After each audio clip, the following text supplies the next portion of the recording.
Boa noite, meus irmãos. Que a paz de nosso Mestre Jesus nos envolva nesse momento. Vamos dar continuidade ao estudo do livro Transição Planetária. Livro este trazido através da psicografia de Divaldo Pereira Franco e o autor espiritual Manuel Filomeno de Miranda. Faremos hoje o capítulo 17, que tem como título Ampliando o Campo de Trabalho. Esse capítulo inicia-se da seguinte forma: logo após a oração proferida com profundo sentimento por Dr. Silvio, suaves melodias transcendentais perpassavam pelo ar balsâmico da natureza, penetrando-nos profundamente e levando-nos às lágrimas.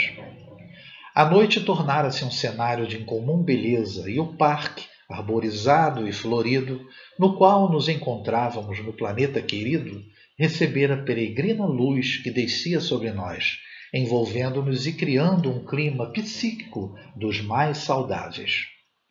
Nessa psicosfera abençoada, o benfeitor amigo, de pé, como se encontrava, utilizou-se das dúlcidas vibrações e, enriquecido pelas emoções vigentes, começou a esclarecer.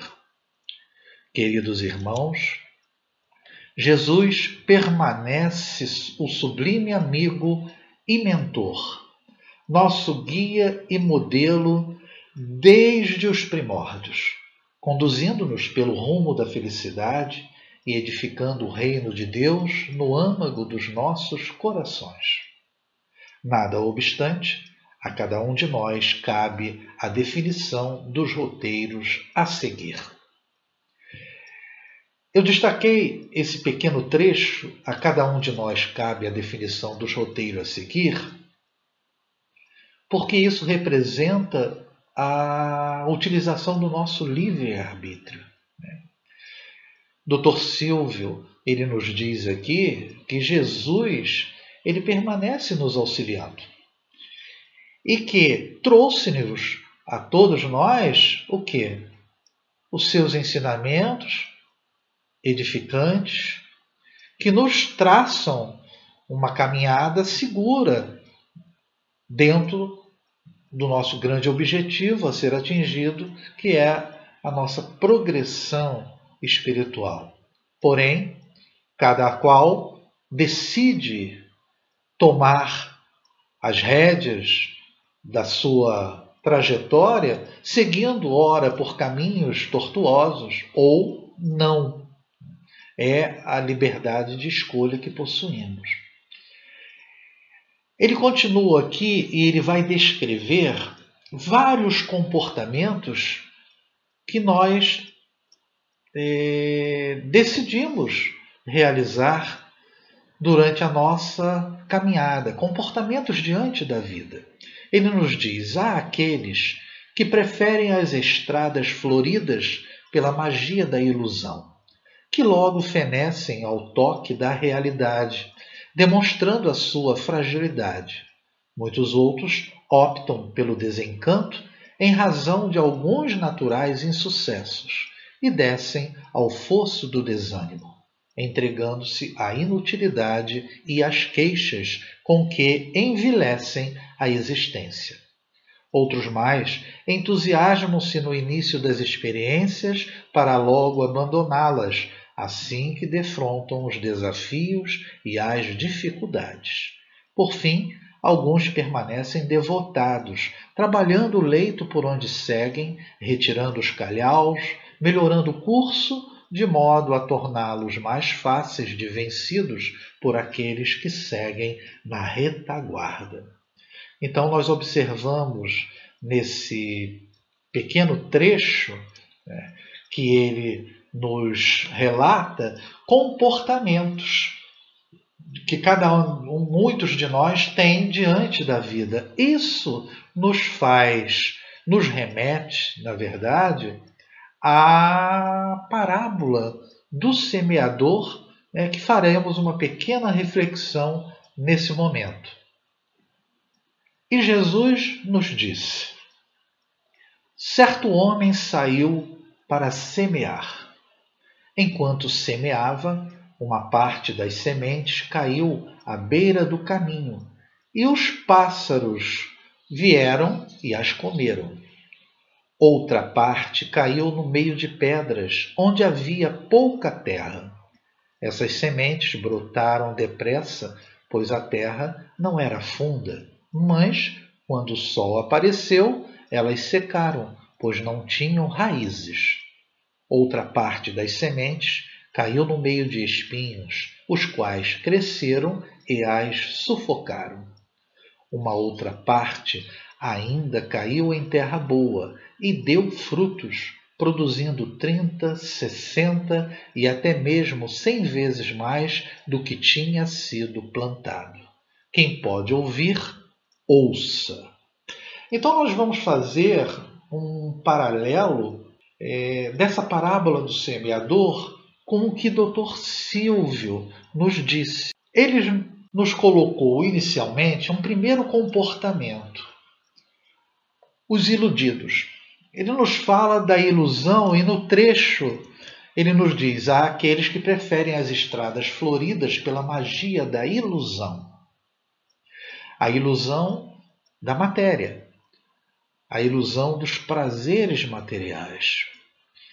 Esses representam, na parábola do semeador, as sementes que caíram na estrada e que os pássaros comeram. Caio Barchútil, interpretando essa parábola, ele nos fala que as sementes que caíram na estrada e que os pássaros comeram representam os materialistas. Mas nós podemos refletir a respeito dizendo que não são só os materialistas que se perdem e se iludem com os prazeres materiais. Muitos de nós têm esse comportamento. Há também aqueles que possuem um entusiasmo inicial, mas não sustentam esse entusiasmo. Por isso que Dr. Silvio diz: outros mais entusiasmam-se no início das experiências para logo abandoná-las, assim que defrontam os desafios e as dificuldades. Esses daqui representam as sementes que caíram no solo, cresceram rapidamente, mas só que esse solo tinha pouca terra e não resistiu ao sol, porque não tinham o quê? Base, não tinham raízes. Esses que possuem esse comportamento, nós podemos associar àqueles que assumem determinado compromisso em diversos campos. Eu vou citar apenas o aspecto religioso, vamos dizer assim. Muitos assumem um compromisso numa casa espírita, numa igreja, têm um entusiasmo inicial, mas não resistem muitas vezes à responsabilidade daquele compromisso assumido. O outro comportamento está relacionado à inutilidade. E o Dr. Silvio nos diz: outros optam pelo desencanto em razão de alguns naturais insucessos e descem ao fosso do desânimo, entregando-se à inutilidade. Então, observem que esses são as sementes que caíram nos espinhos. E eles sufocaram. Os espinhos representam o quê? As dificuldades, o sofrimento, a dor. E ao invés de vencerem esse momento, chega o desânimo e transforma a sua vivência, a vida, em uma verdadeira inutilidade. Nós poderíamos estar comentando aqui comportamentos positivos. Acabamos de refletir sobre 3 negativos, 3 comportamentos equivocados diante da vida. E não à toa que o 4º comportamento, o único por sinal, adequado, são os devotados. Quando ele diz: por fim, alguns Observem, poucos permanecem devotados, trabalhando o leito por onde seguem, retirando os calhaus, melhorando o curso de modo a torná-los mais fáceis de vencidos por aqueles que seguem na retaguarda. Um ponto interessante aqui, que às vezes passa sem percepção nossa, é que esses devotados, representando naturalmente as sementes que caíram no solo fértil e deram frutos, né? Não se preocupam só em fazer a trajetória correta. Observem que eles se preocupam melhorando o curso, facilitando o quê? Aqueles que passarão por aquele caminho, por aquela estrada, da mesma forma como eles, os devotados. Isso me faz ter uma ideia em relação aos nossos mentores espirituais, ou então aqueles grandes mestres que antecederam a Jesus e que prepararam o caminho para que ele viesse e trouxesse a sua mensagem. E nós vamos observar, inclusive nesse capítulo, que Dr. Silvio, que aliás é o capítulo todo, Dr. Silvio trazendo uma reflexão, ele vai nos mostrar exatamente diversos comportamentos que tivemos em relação a essa mensagem do Cristo.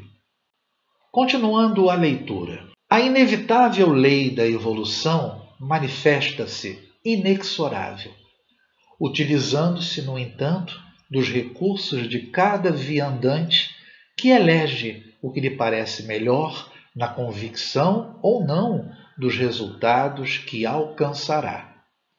Assumida a responsabilidade, passa a viver dentro da normativa escolhida, submetendo-se às ocorrências defluentes da decisão tomada.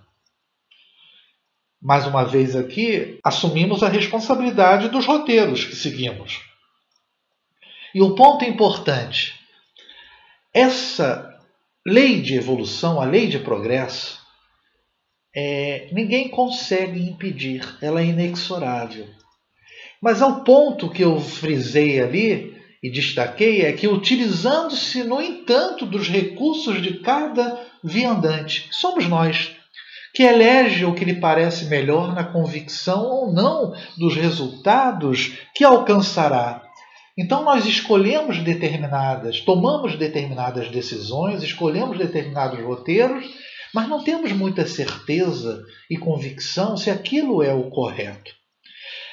Ao realizarmos isso, e é um ponto interessante a pensarmos, isso trará consequências, né? Tanto positivas como negativas. Esses recursos que são utilizados para que essa lei de evolução ocorra, nos traz a reflexão de que nós somos a doença e a cura para nós mesmos e para os outros. Nós todos estamos tão interligados uns aos outros, e às vezes não temos essa percepção, que as minhas ações, positivas ou negativas, auxiliam o outro no seu crescimento.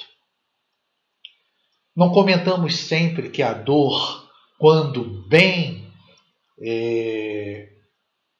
trabalhada e aceita, serve de instrumento para o nosso crescimento? Pois bem, quando realizamos uma atitude e provocamos a dor no outro, nós estamos tendo instrumentos de crescimento para o outro ou de queda. E por isso a importância da responsabilidade diante da vida e de todos esses acontecimentos. Nós somos doença e cura para nós mesmos e para os outros. E por isso que os recursos que possuímos, tanto positivo como negativo, auxiliam e são utilizados pela espiritualidade maior, pelas leis divinas, no crescimento e no processo natural de evolução e de progresso que é inexorável para todos.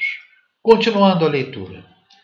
A semelhança de uma flecha disparada que não pode retroceder, seguindo na direção apontada, também assim prossegue esse itimorato viajante.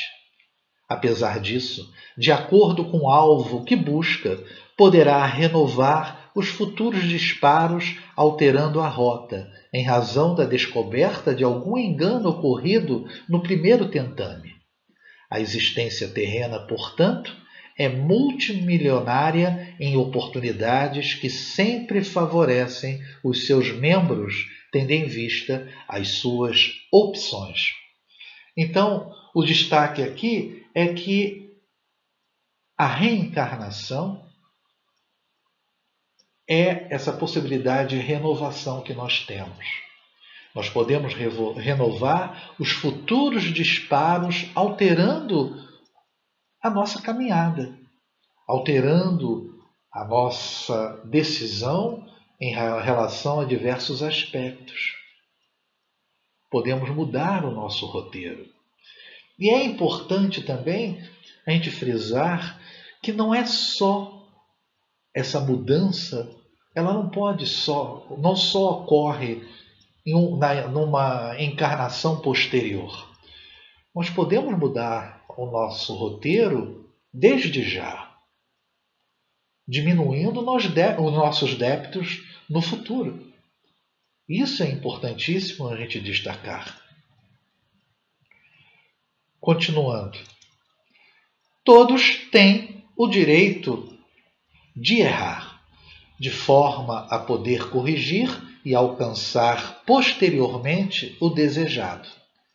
Deter-se em situações equivocadas é lamentável perda de tempo que poderia resgatar o engano, enquanto aumenta a carga das aflições, ao utilizar-se da revolta e das reclamações, permitindo-se um comportamento infantil que não resolve o problema, antes, pelo contrário, complicando-o pela insensatez dos atos irresponsáveis.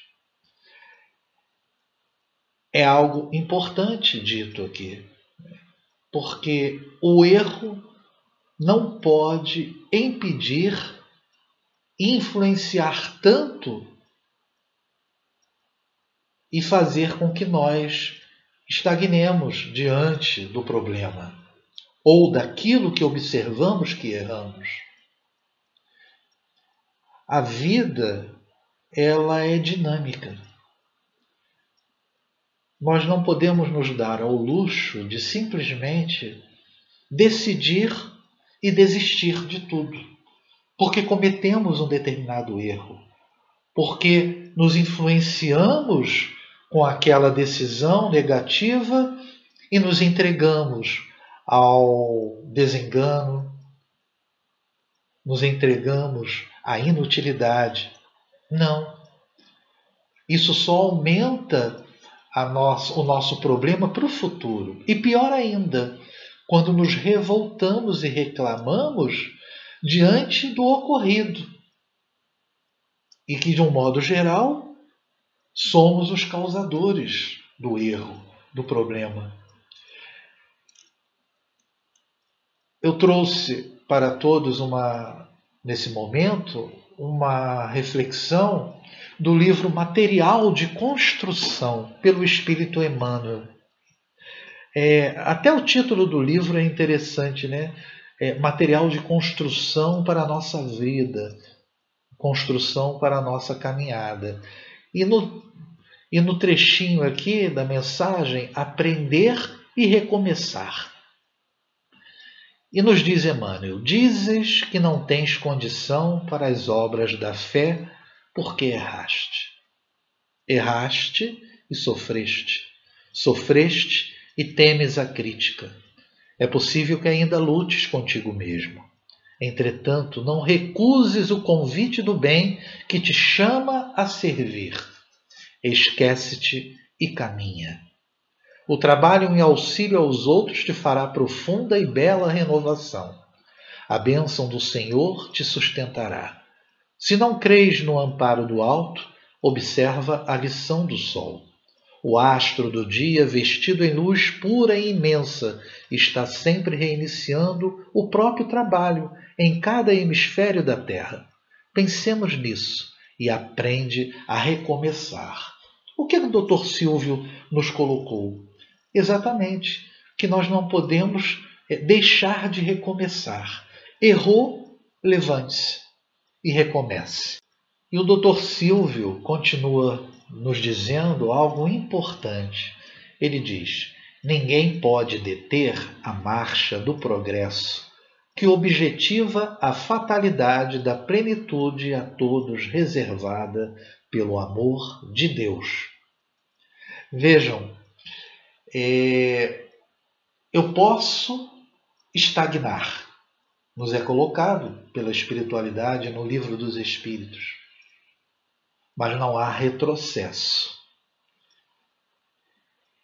E essa minha estagnação não detém o progresso, porque ele é inexorável, como nós vimos anteriormente. E ele nos coloca o envolvimento carnal, entretanto, na condição de uma nuvem que empana o brilho do sol, produz alguns ouvidos sobre as responsabilidades assumidas pelo espírito antes do mergulho no corpo somático, produzindo conflitos e incertezas sobre a sua realidade, como consequência dos comportamentos mal orientados provenientes do pretérito. É uma realidade que a encarnação, o corpo carnal, nos limita. É uma nuvem, né, que empana o brilho do sol, como ele falou de maneira poética, né? E o ouvidos aqui é no sentido do quê? No esquecimento. O esquecimento do passado. O esquecimento dos compromissos assumidos no planejamento que tivemos em relação à nossa reencarnação. Isso tudo, quando mergulhamos no corpo carnal, esquecemos. E nos perdemos exatamente na ilusão, como foi comentado, na ilusão da matéria. E nos deixamos levar, não só por aquilo que ocorre na encarnação atual, mas também pelos comportamentos que tivemos no passado e que ainda permanecem encrustados em nós, em nossos comportamentos, em nossos sentimentos. Continuando ele, por essa e outras razões, alguns espíritos fragilizados pela falta de valor moral para os enfrentamentos deixam-se arrastar aos despenhadeiros da sombra, vencidos pelo ódio das ocorrências infelizes em que se complicam, e tentam lutar contra os impositivos da evolução, como se lhes fosse possível detê-la. Impedir que os outros a vivenciem, criando-lhes embaraços. Nesse pequeno trecho, eu destaquei impedir que outros a vivenciem, criando-lhes embaraços. Ele está falando aqui nesse momento dos espíritos imperfeitos, voltados ainda com uma natureza má, que desejam impedir o crescimento dos outros, a mudança em relação às decisões que outros podem tomar de maneira positiva. Impedem os outros que a vivenciem, criando-lhes embaraços. É a influenciação que nós temos aqui. É a obsessão que esses espíritos buscam realizar para que outros permaneçam ou fiquem na mesma condição que eles. Ele coloca aqui espíritos fragilizados pela falta de valor moral. Por quê? São aqueles que não têm a coragem de enfrentamento, a coragem de enfrentar a si mesmos. E aí se deixam levar pelas sombras. Deixam-se levar pelo ódio, como ele coloca, e se complicam cada vez mais. Manuel Filomeno de Miranda, agora, ele nos diz o seguinte: havia um suave encantamento na palavra do benfeitor espiritual, repassada de expressiva ternura. Seu rosto resplandecia tocado por desconhecida luminosidade, enquanto as harmonias ambientais transformavam-se em uma moldura nas paisagens verbais que compunha. Profundamente concentrados nos seus conceitos, acompanhávamos o seu raciocínio com especial interesse. Após pequena pausa, deu prosseguimento à exposição. E diz ele: quantas vezes em nosso historial evolutivo assumimos compromissos com a verdade, dominados por peculiar entusiasmo, para logo abandoná-los, atraídos pelos risonhos mitos do prazer.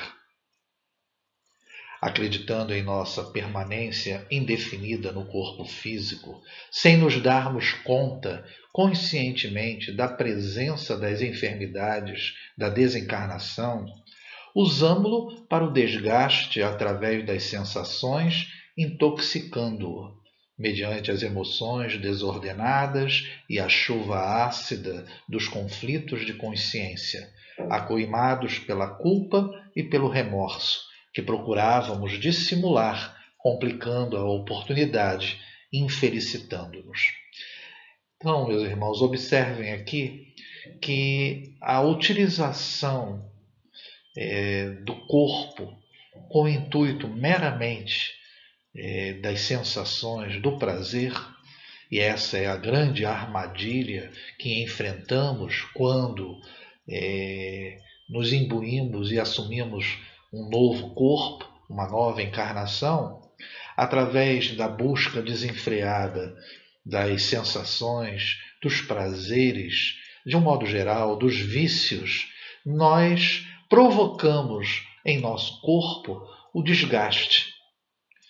E muitas vezes acelerando o nosso processo de desencarne.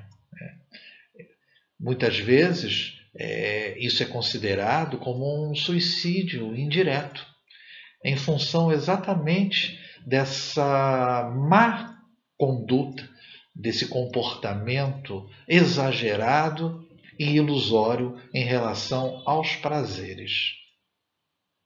Ele continua: renascemos muitas vezes com novos sentimentos de renovação, abraçando ideais de recuperação, e logo tropeçamos nos mesmos obstáculos que, por inércia e imprevidência, não nos atrevemos a afastar do caminho, tombando nas mesmas ciladas promovidas pela alucinação do gozo. Ele mantém a mesma linha de raciocínio, e aqui nós tivemos nesse pequeno trecho, nesse slide, mais uma vez, a parábola do semeador, a ilusão dos prazeres, como comentamos anteriormente e desenvolvemos, e aqui também a inércia e a imprevidência. Nós fraquejamos e permanecemos no erro. E esse comportamento nosso a ser vencido, naturalmente que não é algo fácil, mas há pontos que são mais difíceis de conseguirmos superar. Por isso que tropeçamos nos mesmos obstáculos, nos mesmos erros. Ante a inevitabilidade de novos insucessos, volvemos, por fim, encarcerados em expiações abençoadas, que nos foram impostas pelo excelso amor, a fim de valorizarmos o tempo e a oportunidade, diluindo as fortes amarras com a animalidade primitiva a que nos afeiçoávamos. Então, por consequência das nossas escolhas, da permanência nos nossos erros, somos obrigados a encarnar e tendo essas encarnações como cunho expiatório. Mas são abençoadas, como foi colocado ali, porque funcionam como novas oportunidades. Dando continuidade, em muitas dessas ocasiões encontramos Jesus e nos fascinamos com a sua proposta libertadora, com as suas incomparáveis lições de misericórdia e bondade centradas no amor, entregando-nos fascinados, mas não resistindo aos impulsos da inferioridade moral a que nos atávamos, lentamente adaptando seus ensinamentos aos nossos interesses espúrios. Então, meus irmãos, o Dr. Silvio, a partir desse momento, ele vai traçar brevemente um histórico onde nós deturpamos a mensagem de Jesus. Nós lembramos lá no capítulo 2, o Viajante Especial, onde Ivon Costa fez uma verdadeira viagem pela história da humanidade, mostrando os diversos mensageiros que anteciparam Jesus e a manutenção nossa na maldade, na busca da guerra, na violência. Aqui ele vai desenvolver o que nós modificamos e deturpamos da mensagem de Jesus através dos tempos. Ele nos diz: em nome do seu amor, vinculamo-nos ao poder imperial, deixamos de ser perseguidos para nos tornarmos perseguidores. Abandonamos a humildade sob os mantos do orgulho e da soberba. Encontramos meios de afastar os inimigos aos quais deveríamos amar, os antipatizantes que pensávamos conquistar, os equivocados que nos cabia esclarecer, e demos início às aventuras da loucura, criando as cruzadas, os tribunais do Santo Ofício, as perseguições inclementes aos mouros e judeus, a todos aqueles que não compartilhavam das nossas ideias, afundando-nos no abismo das aberrações mais desastrosas. Ou seja, essa deturpação nos colocou num caminho oposto àquele que Jesus pregava, que era o auxílio, a compreensão, a caridade, e não a imposição de ideias. E foi isso que fizemos com essa mensagem do Cristo, buscando impor, através dos nossos interesses, aquela verdade deturpada, porque era uma verdade interessada em atender aos interesses do homem e do sistema.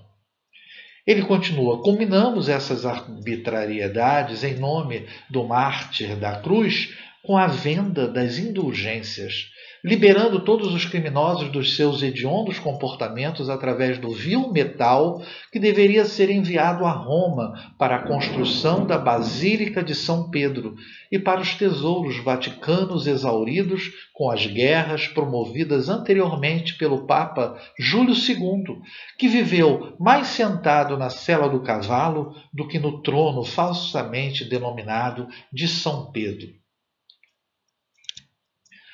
As indulgências eram uma prática antiga, permitindo ao Papa atenuar ou anular os pecados dos fiéis arrependidos, ou que se propunham a realizar penitências purificadoras em razão dos atos infelizes praticados.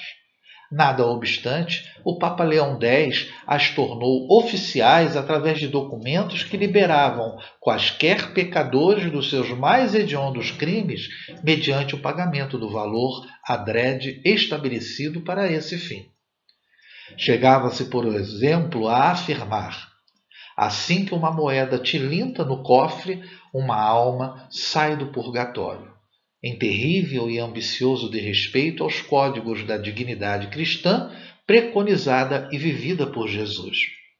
Nós frisamos aqui exatamente essa frase que chama a atenção, né? Assim que uma moeda tilinta no cofre, uma alma sai do purgatório. Observem que como foi grande essa deturpação. Onde já se viu que através do dinheiro você pudesse ter o seu acesso livre ao reino dos céus. Completamente diferente daquilo que Jesus pregava e trazendo para o que os Espíritos nos informam, e através da grande codificação de Kardec, né,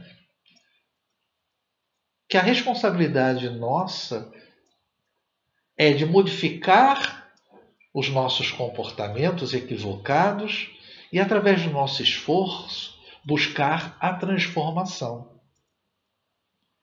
Esses erros cometidos, eles serão ou terão como consequência encarnações onde deveremos superá-los e ainda mais reparar os erros diante daqueles que nós fizemos sofrer. Muito mais lógico e muito mais coerente e racional o meio de acesso ao reino dos céus através de uma modificação íntima. Ele continua: tentamos impedir nessas experiências malogradas o avanço da ciência, malsinando, quer dizer, denunciando aqueles que abriam os horizontes do pensamento à verdade, ao conhecimento, à liberdade, como se pudéssemos ficar para sempre vigiando-os, obstaculizando-lhes os passos, sem nos darmos conta de que eles estavam sendo fiéis àqueles compromissos que relegáramos. Era um mecanismo psicológico de transferência das nossas frustrações em posições de iracunda ferocidade por eles conseguirem o que não tivemos coragem de realizar. É importante aqui destacarmos a questão da frustração, porque nós tentávamos impedir o avanço da ciência em função de não termos coragem de realizar, ou melhor dizendo, de sermos fiéis, como eles estavam sendo, né, aqueles que estavam trazendo essas verdades científicas, porque nós não assumíamos os compromissos reais de verdadeiros cristãos. E, como consequência desse comportamento, nos é dito por Dr. Silvio: e martirizamos milhares de trabalhadores de Jesus nos mais diversos setores do pensamento e dos ideais, somente porque não se submetiam ao talante das nossas equivocadas determinações.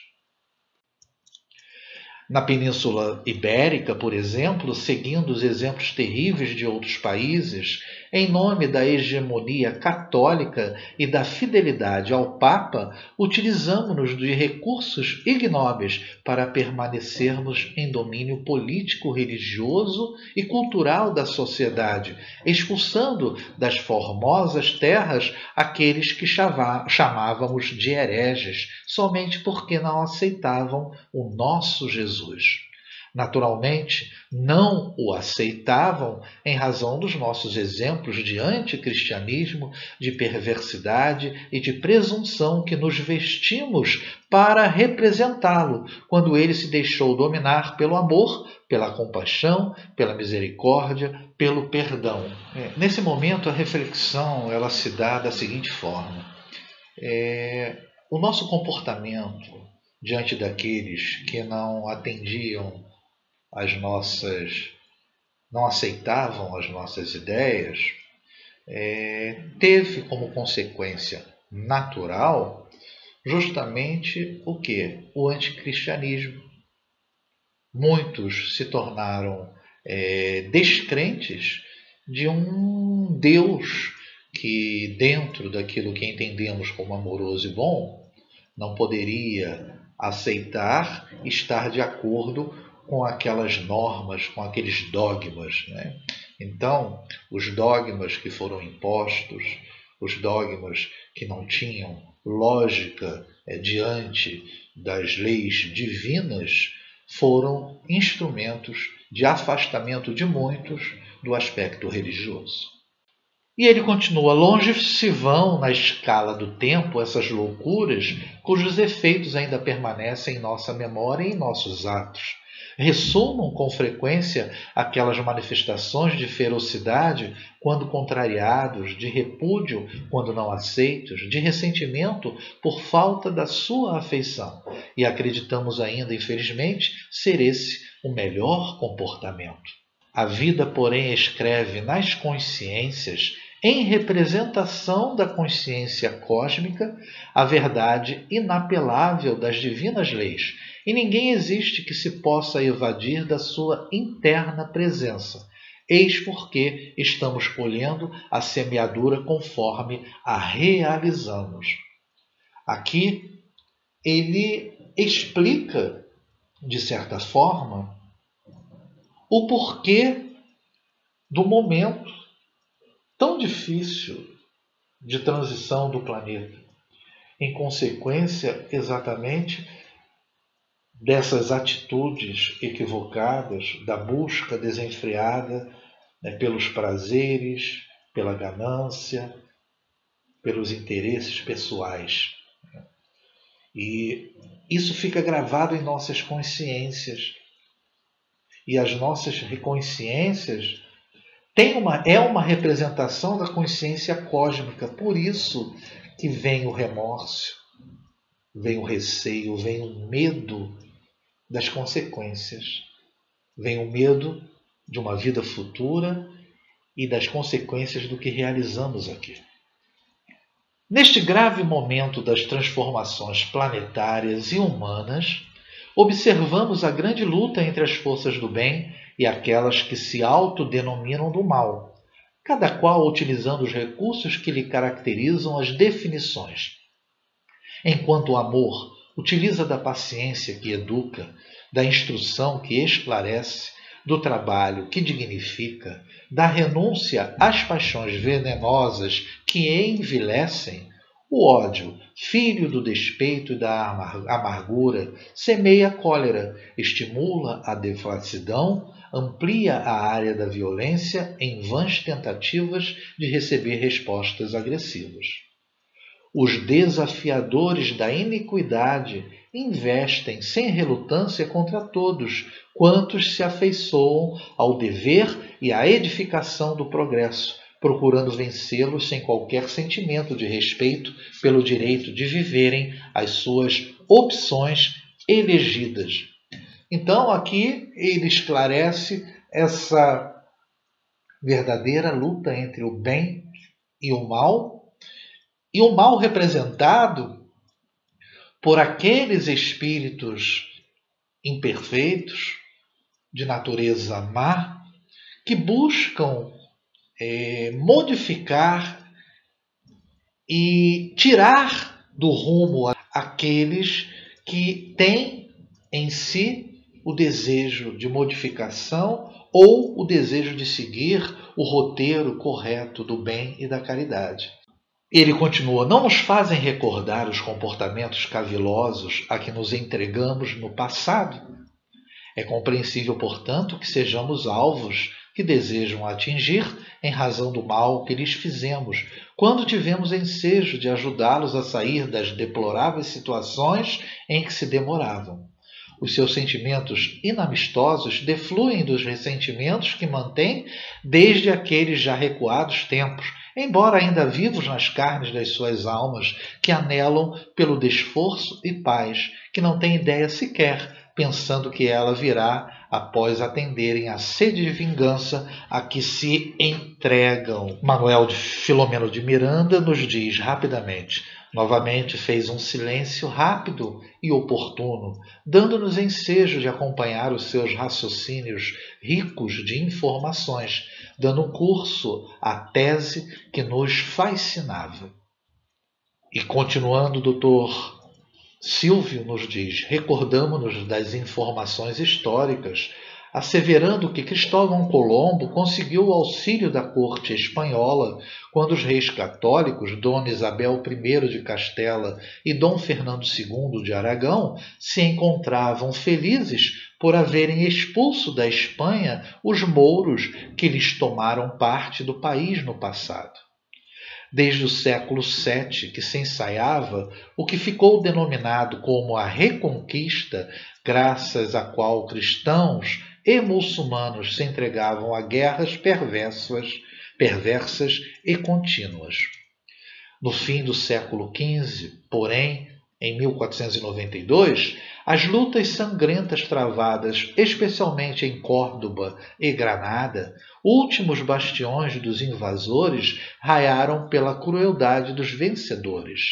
Lares e vidas foram destroçados, santuários de fé e educandários religiosos foram praticamente destruídos, e a fúria da Malta, ensandecida, após incendiar as cidades e perseguir os sobreviventes, hasteou a bandeira da vitória onde antes tremulava a muçulmana. Então ele narra vários fatos históricos onde houve essas lutas, vamos dizer santas, mas no sentido de imposição da verdade que cada um achava que detinha, e aí a luta entre os cristãos e os muçulmanos. Ele continua: expulsos também os judeus, as suas sinagogas, seus lares foram destruídos, suas vidas tornadas banais e vendidas a peso de ouro, a fim de poderem permanecer depois da apostasia das doutrinas a que se vinculavam anteriormente, mudando os antigos nomes para aqueles que seriam denominados como cristãos. Firmamos convênios com Portugal para a transferência de muitos deles para as terras lusas, onde foram aprisionados e, na grande maioria, assassinados pelas forças dominantes.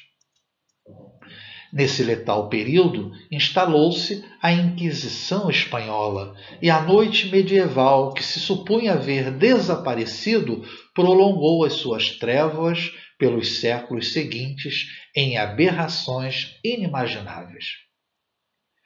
A fim de arrancar-se a confissão do infiel, eram usados todos os meios bárbaros concebíveis, incluindo-se o empalamento, a roda, a tortura da polé e tudo quanto de hediondo a mente humana pode conceber quando enlouquecida. Eram meios de torturas, As mulheres eram violadas, as crianças assassinadas ou vendidas como escravas, separadas para sempre dos seus pais. Os homens válidos eram igualmente vendidos, os idosos e doentes vilmente mortos após suplícios extenuantes. E dizíamos que assim nos comportávamos em nome de Jesus e de sua doutrina.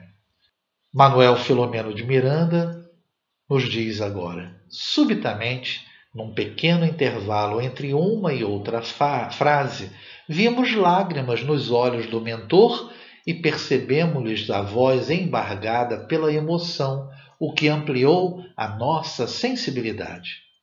As onomatopeias da natureza estavam saturadas de fluidos felizes que nos revigoravam e que banhavam a região, renovando as energias dos habitantes, àquela hora adormecidos na sua grande maioria na intimidade doméstica. Ao longe, Selene espargia o seu véu de prata e as folhas das árvores fremiam ante a brisa delicada. Continuando, o nobre orientador esclareceu: é perfeitamente compreensível que os espíritos que padeceram em nossas mãos e em nossa administração o campeonato da perversidade ainda guardem da nossa conduta essa lembrança inditosa, em razão de se haverem atirado aos despenhadeiros profundos do mundo espiritual inferior, onde passaram a homiziar-se, a edificar os seus redutos, hoje transformados em regiões quase infernais, embora a sua transitoriedade, onde urdem planos de destruição do pensamento cristão na Terra. Então ele mantém a ideia da compreensibilidade desses espíritos em razão daquilo que realizamos.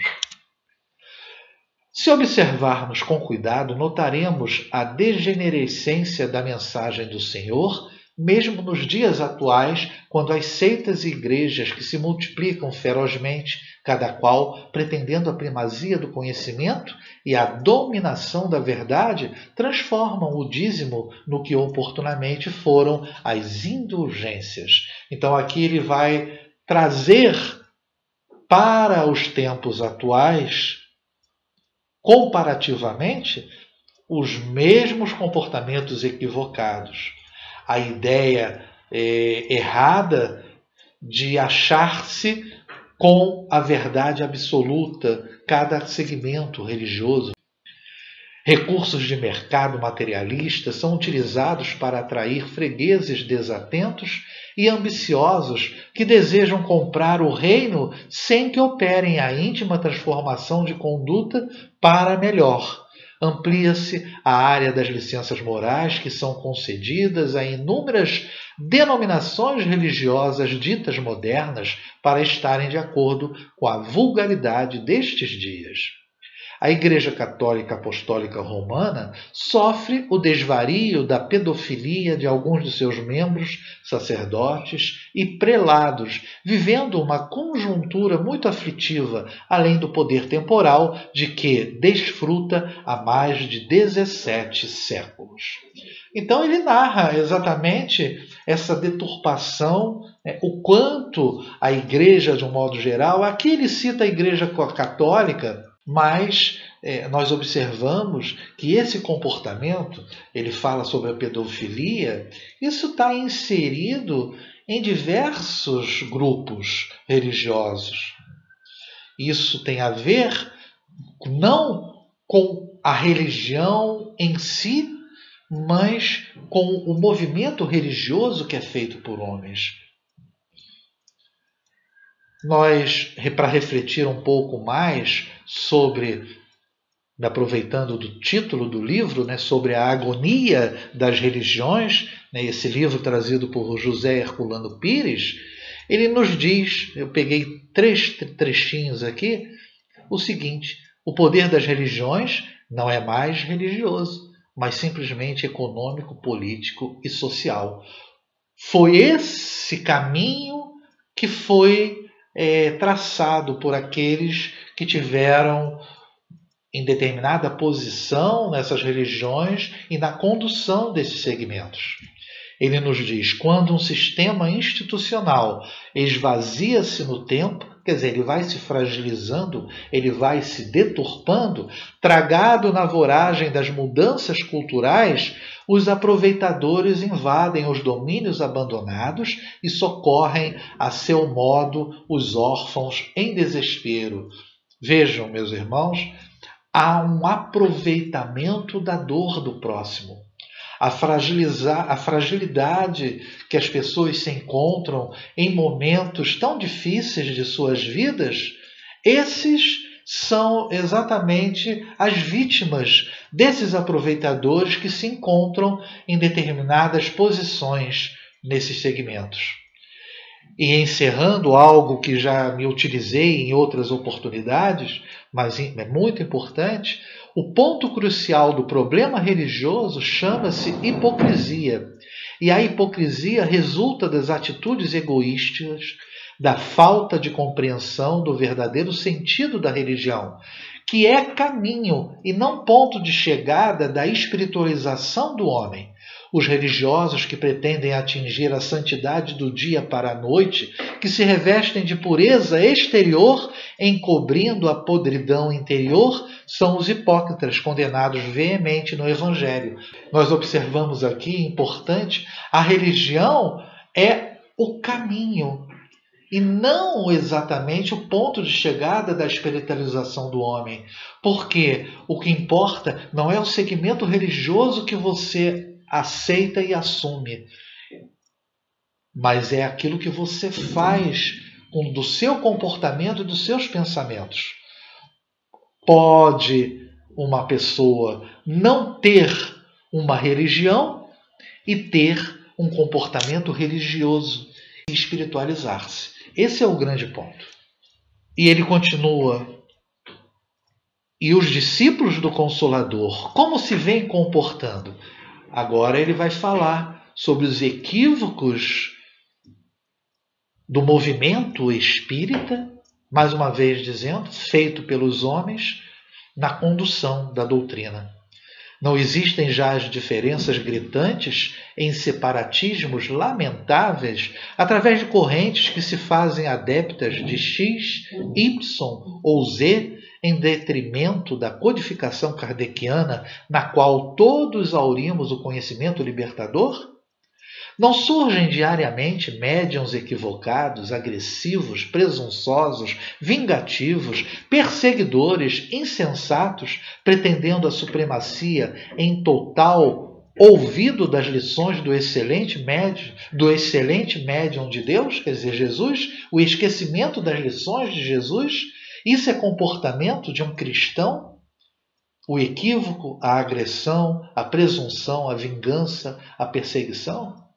Por outro lado, surgem tentativas extravagantes para atualizar o pensamento espírita com a balbúrdia em lugar da alegria, com os espetáculos ridículos das condutas sociais reprocháveis, com falsos holismos em que se misturam diferentes conceitos, a fim de agradar as diversas denominações religiosas, com a introdução de festas e atividades lucrativas, nas quais não faltam as bebidas alcoólicas, com os bailes estimulantes à sensualidade, com os festejos carnavalescos, a fim de atrair-se mais adeptos, e especialmente jovens, em vez de os educar e orientar, aceitando-lhes as imposições da transitória mocidade. Então aqui ele traça comportamentos, atitudes que muitos grupos, tentam fazer, desvirtuando-se da codificação. Isso tudo para o quê? Apenas para adquirir mais adeptos? Nós devemos ter muito cuidado na doutrina espírita, na condução da nossa casa, que é a nossa realidade, para que não fujamos da base inicial, que sempre foi e será, a caridade.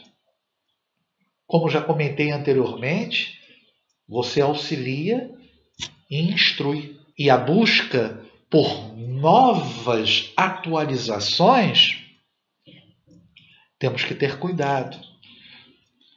Naturalmente que utilização de meios para a difusão da doutrina, isso deve ser feito, como esse momento da pandemia obrigou a muitos, no nosso caso aqui na nossa casa, de buscarmos soluções para uma continuidade nos trabalhos. Então, virtualmente falando, nós crescemos e desenvolvemos esse lado. Mas não podemos esquecer e nem fugir da codificação em prol de uma modernidade. Os meios modernos estarão e têm que estar sempre atrelados a essa base. Ele continua: denominam-se os devotados trabalhadores fiéis à codificação, em tons chistosos e de ridículo, como ortodoxos, e dizem-se modernistas, como se os espíritos igualmente se dividissem em severos e gozadores, austeros e brincalhões na utilização da mensagem libertadora do Evangelho de Jesus à luz da revelação espírita. Esse ponto aqui basicamente resume: a mensagem é uma só e ela deve ser o quê? Exercitada, difundida e exercitada. Sem dúvida, são as paixões humanas viciosas que permanecem em predomínio, gerando essas situações dolorosas. Ao lado delas, porém, por invigilância de quantos se permitem aceitar essas imposições, encontramos a interferência das mentes adversárias do Cristo, trabalhando-os, inspirando-os com o objetivo claro de demonstrar o que denominam como a falsidade do Cordeiro, graças aos seus fiéis insanos. Então aqui é a influenciação que ocorre quando há essa deturpação, essa busca desenfreada de mudanças. A atualização daquilo que foi dito por Kardec na codificação, ela ocorre de maneira séria e responsável, paulatinamente, através das obras complementares. E sempre temos que ter o cuidado ao lermos as obras para termos um senso crítico e observar o que está de acordo com a codificação e o que está fora. Não é fecharmos a nossa mente. Não, devemos abrir ao crescimento do homem, da ciência, a novas ideias, mas sempre mantendo a base sólida, né, que é exatamente a mensagem de Jesus atrelada ao conhecimento e ao raciocínio e à lógica que a doutrina espírita nos traz.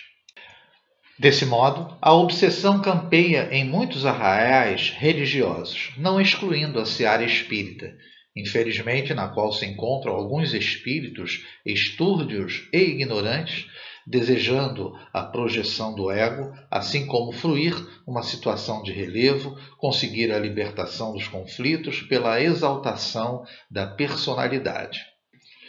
Nesse momento, meus irmãos, ele mais uma vez toca na questão da obsessão, e as casas espíritas não estão livres disso, né?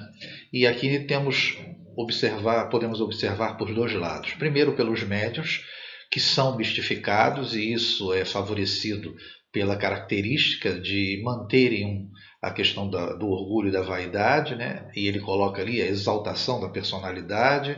E os próprios espíritos mistificadores, ele tem como característica exatamente o quê? O desejo de se manifestar, o desejo de enganar, e através de palavras eruditas, muitas vezes conseguem esse intento. Continuando, não deixam de ser preocupantes essas inovações que mantêm os vícios e as licenças comportamentais em detrimento da conduta saudável e honrada no serviço de consolação dos sofrimentos humanos e no trabalho de erradicação das suas causas. O espetáculo, portanto, tem a sua programação nessas regiões nefastas da erraticidade inferior, onde se encontram aqueles que nos foram vítimas e não acreditam em nossos atuais valores. Ainda mais quando nos testam e falhamos, lamentavelmente, aderindo-lhes aos sentimentos vulgares e doentios. Conhecendo-nos as debilidades espirituais e os pontos nevrálgicos, à semelhança de calcanhares de Aquiles, utilizam-se da nossa vulnerabilidade para intrometer-se nas programações dignificantes da conduta humana, mantendo os clichês dos vícios e das soluções milagrosas do arrependimento de última hora, da aceitação de Jesus no instante final da etapa física para a conquista mentirosa do paraíso. Aqui ele traça um verdadeiro campo de ação na espiritualidade, onde esses espíritos se aproveitam da nossa fraqueza, da nossa fragilidade, naquilo que não conseguimos vencer em diversas encarnações. Faz-se urgente uma revisão dos atuais comportamentos no convívio social, nas greis religiosas, políticas, artísticas, em que o belo vem sendo substituído pelo erótico, em que o crime hediondo do aborto transforma-se num ato de coragem digno de imitação, proclamado por multiplicadores de opinião e mulheres que se tornaram famosas. A semelhança dos tempos estoicos do cristianismo primitivo, torna-se impositivo de urgência a volta a Jesus, desataviado e simples, a pulcritude dos seus ensinos e a sua vivência natural. Resumindo, meus irmãos, retornar a Jesus significa o quê? Simplicidade, humildade, amor e caridade. Assevera-se que odiernamente não há mais lugar para a vida ingênua e elevada, em razão da tecnologia avançada, das grandes conquistas da ciência e do conhecimento em geral, quando se deveria afirmar que estes são os dias, sim, da vivência nobre, sendo divulgada como de natureza terapêutica para prevenir as criaturas humanas da depressão pandêmica, das enfermidades psicossomáticas, dos processos enfermiços degenerativos, da violência e da agressividade, dos crimes de todos os jaez, da interferência dos espíritos infelizes nas existências humanas, gerando obsessões e transtornos vários, tão lamentáveis quanto dolorosos. Quando se deve mais se utilizar os ensinos de Jesus? Onde tem dor e sofrimento. O campo de ação, o planeta, no momento, nos dá. E é largo esse campo de ação. É imenso. Porque o sofrimento se espalha por todo o planeta. Estamos encarregados, nós, os espíritos, que nos encontramos a serviço do Senhor e da preparação dos novos tempos, de despertar as consciências, de trabalhar em consonância com os companheiros da jornada carnal, de maneira que a renovação seja feita desde agora, passo a passo, reconstruindo o mundo moral em toda parte, especialmente nas paisagens íntimas, no coração de onde procedem as boas como as más palavras e condutas, conforme enunciou o Rabi Galileu. Não se trata de uma tarefa simples e fácil, como, aliás, nada o é, quando se trata de valores de enobrecimento, de transformações radicais, dos desequilíbrios para a ordem, do erro para o acerto. Empenhados no programa traçado por Jesus, porfiemos, não cedendo espaço à frivolidade nem às insinuações douradas que o mal propõe. Jesus hoje como ontem e amanhã como hoje é o nosso lema. Vencedor dos tempos. Ele aguarda que a sua mensagem seja realmente vivida conforme Nola ensinou pelo exemplo. Não há outra alternativa senão avançar no rumo da vitória sobre as tendências inferiores.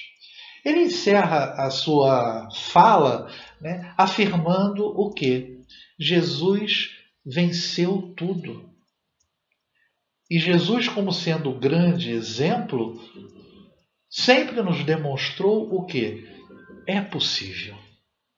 Agora falta-nos a trajetória adequada a ser seguida. Filomeno de Miranda encerra dizendo: calou-se emocionado enquanto respirávamos o ar balsâmico da natureza em festa estelar. Um grande silêncio apenas quebrado pelas harmonias siderais a todos nos dominou. Vejam, meus irmãos, nós encerramos o capítulo, esse capítulo fantástico, com grandes reflexões e de difícil estudo, em função principalmente do tempo muito escasso. Que as nossas últimas palavras sejam de agradecimento à espiritualidade maior, à equipe de Abel Sebastião de Almeida, pela inspiração recebida. Uma boa noite a todos, muito obrigado, muita paz.